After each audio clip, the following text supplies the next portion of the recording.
Hello, hello! You are listening to CPA Career Path Podcast with Rosie Flaherty, CPA MSA. This is episode number 8. In this episode, we continue the conversation with Danielle from Public Accounting and Crystal from Private Accounting or Industry from the episode number 7. We focus on working hours, also typical day in private versus public. One thing I want to discuss that you both bring up is the budget hours. That's just so stressful for new staffs.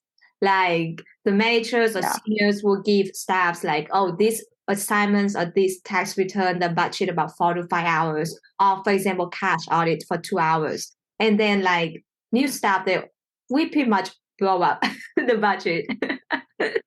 And then it's just so nervous, like, oh my gosh, we went over it. And then people say that, it's okay, don't worry, you are new. And then you receive a comment during the review saying that it takes too long for you to finish it. And I was like, okay, what does that mean? As a senior manager, what would you say about budget hours for new staff or like for even for new seniors when they just start in this career? Because that's something that we as young or new always have headache about.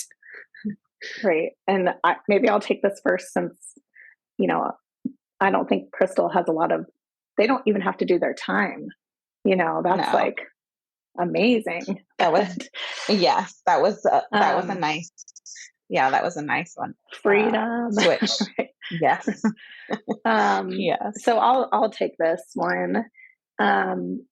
So on one hand, the budget is very important because we schedule towards it, right? Especially in busy season.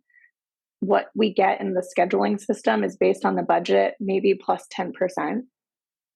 Okay, so it's important because if we don't budget enough and we're asking you to work 50 hours a week, that automatically puts you in a bind, right? But it's also not a value statement on you, and we need to stop measuring ourselves and how we're doing against the budget. So it's a tool that we can use to measure progress. And like I said, facilitate when you should communicate, but we need to stop being hung up on it.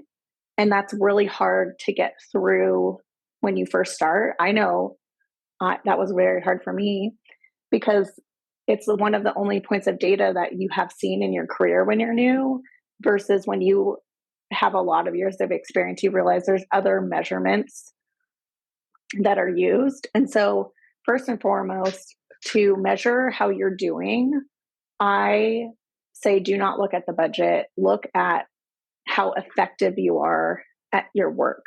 So are you getting good points back to you? Like you did a great job on this. It was correct, or you were able to make your own corrections. That's a better indicator of how you're doing. So I think effectiveness is more important in your career in the early days than efficiency, right? You will still get the efficiency comments like to grow and develop, you need to be more efficient, right? That is important on the grand scheme of things because,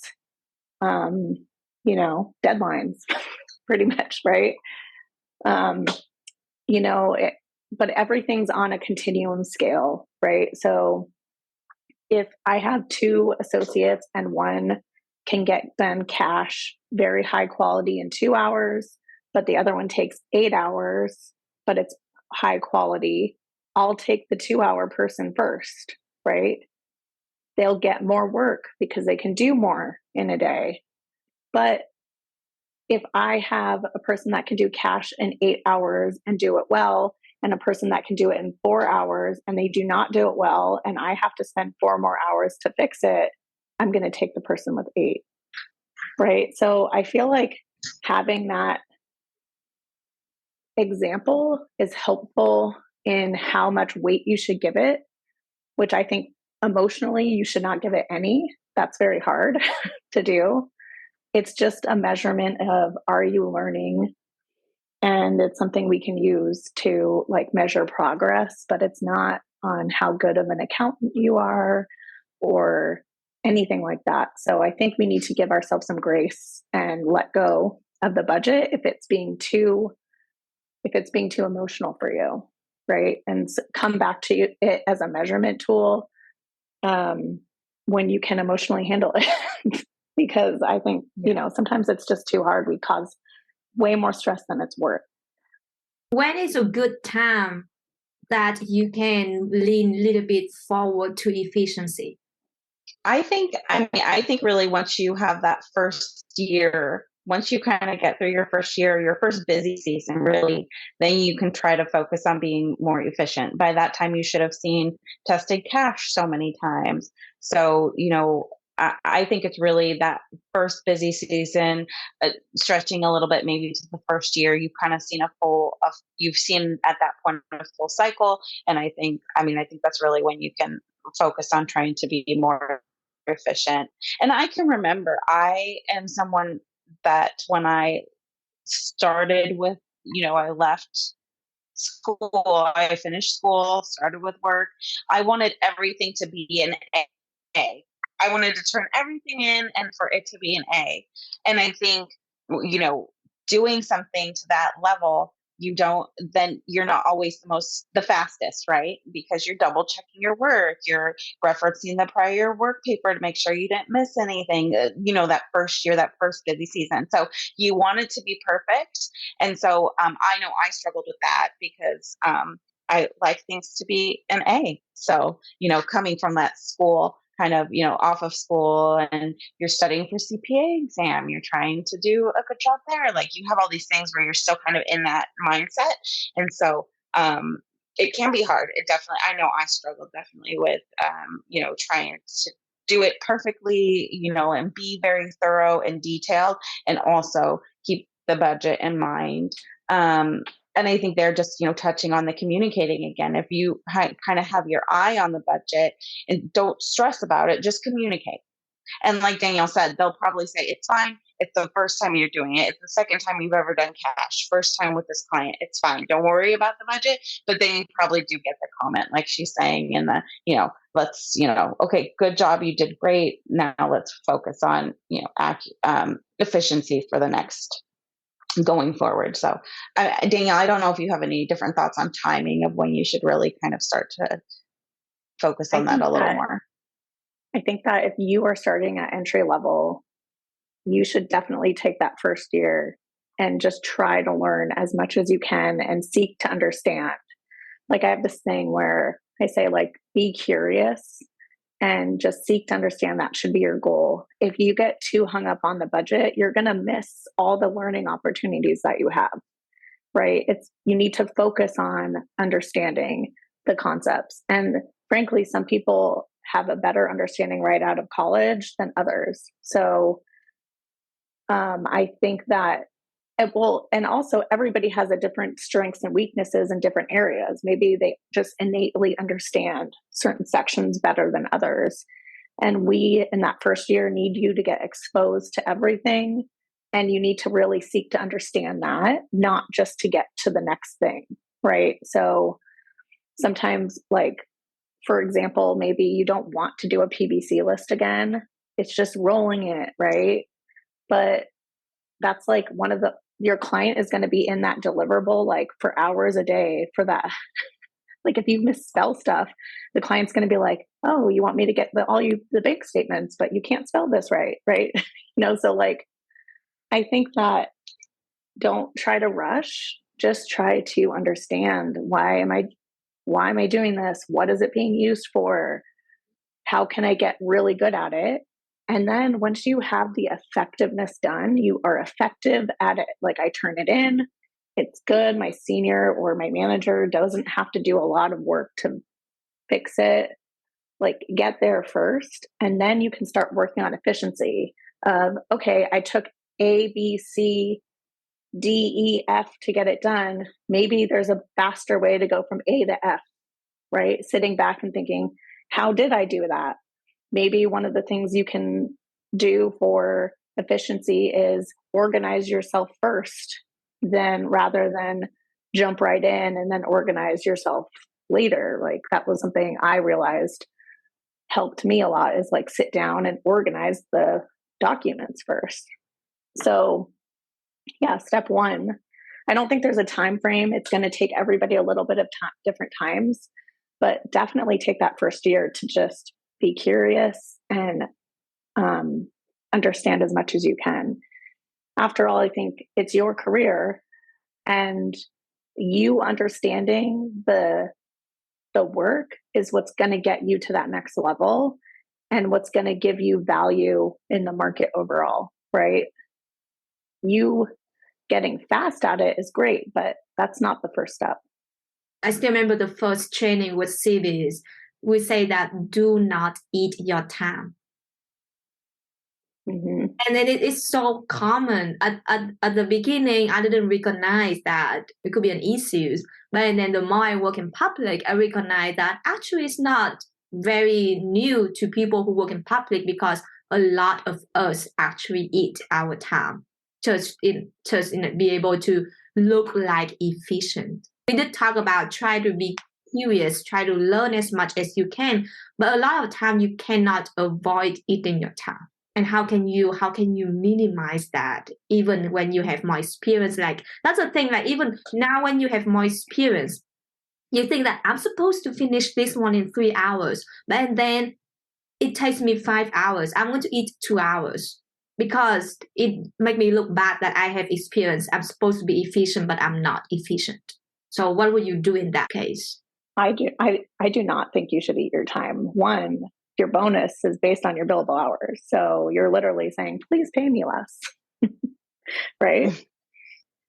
I think that one, that's the first point. Two, if you're on the job next year and you eat your time, you're going to have less budgeted hours because they're going to think you did it faster. You don't need more time, right?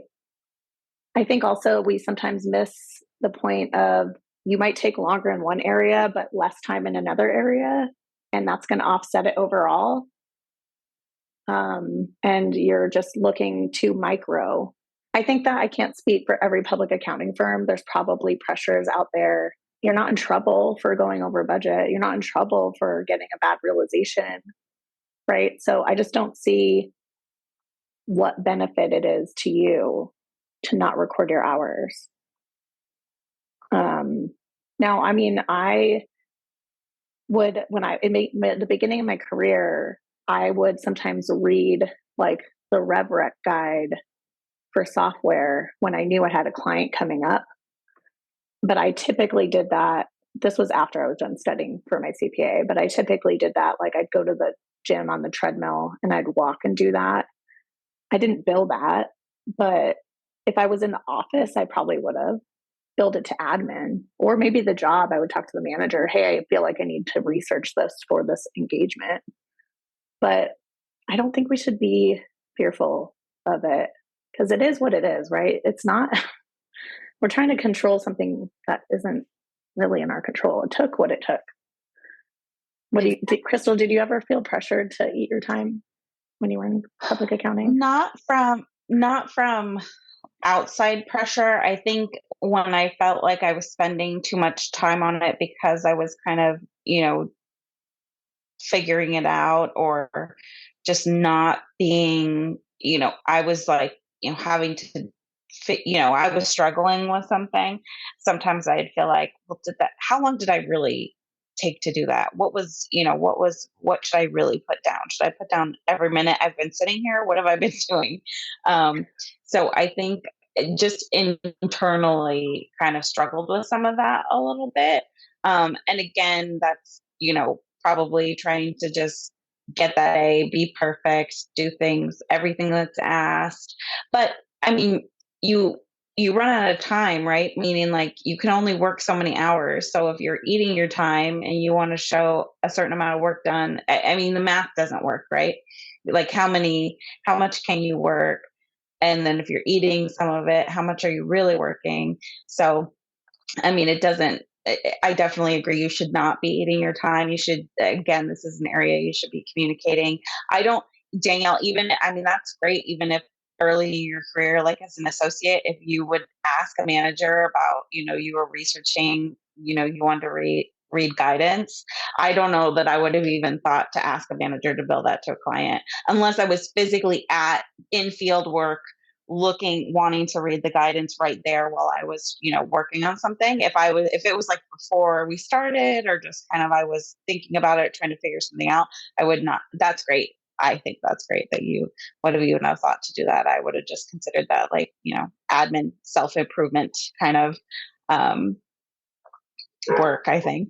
But we're talking about the time, the budget, and then the eating time. But Crystal, you in private, you're not in public, so you don't have to deal with that. But you do have to work overtime when you have year end or month end, right? So what struggle you have in private accounting talking about the hours? Really in industry, not really. I mean, we work when we need to work a little more during month end, during year end.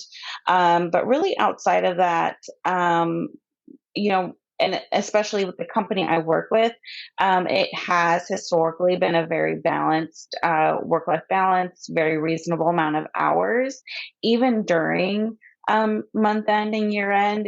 It's really not too bad, and not as bad as it could be for my team, and for most of the time for myself as well. So there's not really any pressure around there in the hours. I think once COVID and also being a mother has changed that a little bit, in that during COVID I did have a period of time where my young child was home with me while I was working, and it was just the two of us. So I definitely struggled with trying to kind of they'll call it a second shift, or where I would get back online after bedtime, work late into the night because, the day was just hard to get everything done. So I do struggle. COVID is really, I've had to kind of rebalance and cut out some of that late night working. It just, you can only do it for so long. It kind of catches up to you. My team wasn't doing that though. That was really just me and my specific situation. During just this change with COVID and working from home more, and having my daughter home with me she was home for 6 months with me full time she was 2.5 to 3. So it's a very hard age to try to work and also have, your child at your home, with you. So at the same time, so so a little bit and that was really pressure I put on myself, that wasn't really coming from anywhere else. So, but yeah, I've definitely had to, reset some boundaries and get out of that habit. It's just not maintainable. But I know a lot of working parents do it. A lot of working parents, they'll stop working a little earlier, and then they pick things back up after kids go to bed. It's pretty common way that people try to balance both responsibilities. So do you still work 40 hours per week, or you work more than that? I would say my team and myself, we can work about 40. I probably work more than that, a little more than that on average. And then during month end, we all work a little bit more, maybe. So our month end, we close within 4 business days. So it's a very short number of days. So maybe on day 1 and 2 are the heaviest for my team. And then day 3 and 4, we're finalizing, making any final adjustments. So we can work a little bit later those 4 days, but not to anything too late. Maybe like 6 or 7, like 7 o'clock at night. So not anything like the hours we work sometimes in public accounting or during busy season. Definitely less than that. So I think my team mostly works 40 hours a week, and then maybe 45 on average during month end or during the first few weeks of January, which January is a pretty heavy month for us with all of our audit requirements and tax deadlines too. I know that a lot of people, they want to work in public accounting in early career and then move to private as you do right now. Mm-hmm. because of the timing, because of the hours, and you don't have to work like during busy seasons. So Danielle, why do you still stay in public for 14 years? Yeah, I really wanted to get to that manager level, which, I've been a manager now for a long time, but I was really like not thinking about leaving until I got that manager. And that's when that's when I had my daughter, is the first year I was a manager. And so there was a lot of just adjustment, and it wasn't a very good time for changing. I really like everybody that I work with, and I like my leadership. And after I, at the manager level, I have so much flexibility, right? So, I mean, I work permanently remote. So, with having a 5-year-old, I'm able to like be there when she's gets home from school and do activities with her. And I just, I don't know. I like my career. I love my team. I like teaching them. I like my clients. And so I've just never had the motivation to go out there. But I do think, you know, I do think that, I'm thinking about becoming a shareholder and what are those steps to take. And am I a little nervous about the risk that you assume? Yes, but it seems like the logical next step, right? So I guess I don't really know the answer, but I think that's probably why a lot of people stay in public accounting, because they just didn't go out. That's what my uncle told me too. We have you and in public, and then we have Crystal in private. I'm just curious if you both can share your typical day. Yeah, sure, definitely. So, for me personally, I start my day. I have to get my kids to daycare school. So, at this season of my life, I do feel like I start my day a little bit later. And I'm also almost 100% remote. I do go into the office as needed occasionally. Right now, they're asking us to go in once a month, very recent. That's not a big requirement at all. Just that we are there and we kind of see each other face to face, once a month is our current ask. So very flexible. So I am happy at this point. I feel like it's a successful start to the day if I am back home and starting work by 9, which, another season of life, I hoped to start a little earlier, but that's just what it is right now with the little ones in the morning. And then it really just depends on the time of the month. So if it's month end, I'm getting back and I'm starting. My team has already started preparing, all the journal entries that we do for month end. So I'll have a lot of review to do. At this stage, I'm reviewing a lot of work that my team is doing, whether that's journal entries during month end or reconciliations. I usually have a handful of meetings, whether that's with my boss or just different topics or issues, projects that are going on within the company and within the group. So it really does vary. But, we have our month end close, a normal cycle, our month end close, focus on that for about a week. And then we shift to just other reporting, account reconciliations, other meetings, other project work. And then, we start the cycle all over and we get ready for the next month end. The auditors, we have different touch points through the year when they start their audit work. So, just getting them whatever they need. And, it's a lot of, so that's really a typical day. So I start my day. Sometimes I take a good lunch break. Sometimes, a lot of times I don't, and I just kind of work through lunch, grab lunch, and eat it. While I'm working, the kids get home. My husband does do pick up. The kids get home about 4. I say hi to them, and then hopefully my goal is to say hi. They usually run in excited to see me, and then try to work a little bit more before I stop for dinner, bedtime, bath. That stretches. It gets a little messy during month end because I work a little bit later on those nights. Occasionally now, my current schedule, I do work sometimes I can, if there's something that has to get done for month end, I'll get back on after bedtime. But lately I have not been working after bedtime, which is nice to get a little more sleep. I don't know if that answers that sort of a very general outline of, what the workload and day can be like. But I don't know, Danielle, do you want to share your average day? Yeah. Well, so this is going to be for this season. It definitely changes.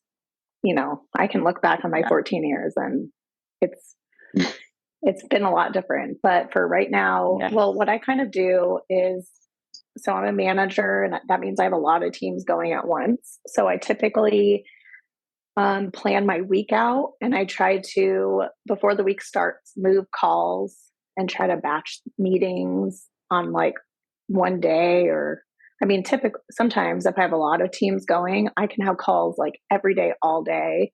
And sometimes I just have to start rearranging them or being like, can we hop on a call together with, so every week I look at that.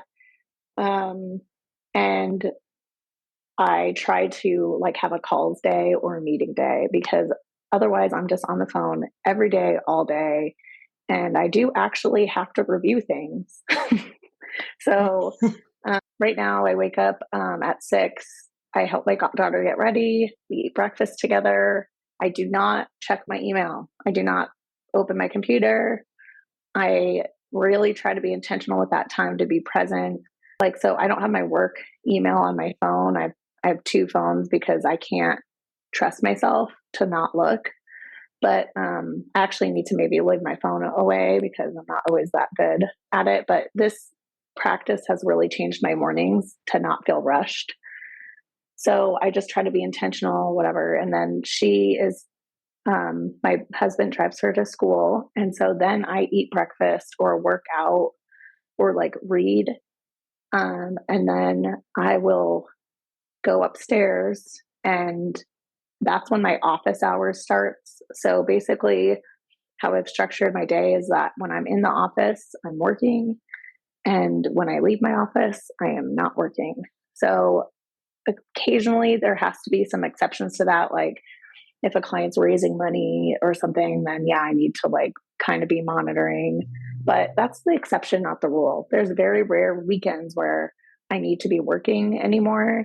And I know it when I need to be, like it's because a deadline's coming and I need to be doing that. So typically my work day, I start off not opening my email because I'm usually starting pretty early because my daughter goes to school early. She's off like at 7:05. And since my husband takes her, I'm like, have the house to myself, I guess. So, and I have no commute, right? So I get my workout in, and then I'm like, sometimes I'm logging in at 7:30, 7:45, and I don't open my email yet. And I pick a detailed review topic to do. Like if I need to review something, perform something, that's when I do it, is first thing in the morning. And then typically I just keep going down my list until calls come. And then I'm on calls and I'm checking in with my teams and making sure that I have given them what they need. So a lot of times with team meetings and stuff, I ask people to, hey, share your screen, show me what you're working on, or if I can review in the moment. I try to do that during the calls. But yeah, as a manager in public accounting, I have a lot of jobs going on all the time at once. So I don't know if that answers the whole question, but that's typically my day for work. So how many hours you work during non-busy season and how many hours for busy season? So I'm actually part-time right now. I'm 90%. But as a manager, I'm not only looking at hours, I'm also looking at revenue under management and how much clients I have. So I've kind of negotiated to have a certain level of clients, and I know when they go during the year, I map that out, and I'm trying to manage that based on their time frame. But typically I work like 36 hours a week, and during a deadline, I might need to work more than that to get it out, depending on if my plans have worked out or not, right? I never planned to work more because I'm, I am part-time. So I've, changed my schedule to do that.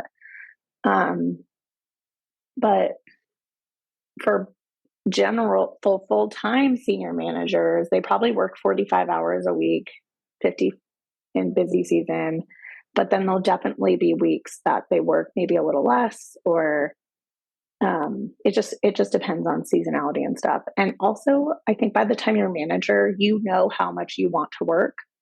And we have some managers in our office that continually do 55 hours during busy season, and we have some that do not. So I think, and the ones that are like getting after it and working those hours, like they have way more revenue under management. I'm sure their compensation reflects that. And but they know themselves by that time. So they know what they need to do. When you're a senior, when you're below manager, your performance is very dictated on billable hours because you're still building your career and learning how to do all the tasks. And so that's much more, every billable hour counts there, right? So I think that typically you're working 40 hours. Some people work 45 more consistently, and then it's like 55 in busy season.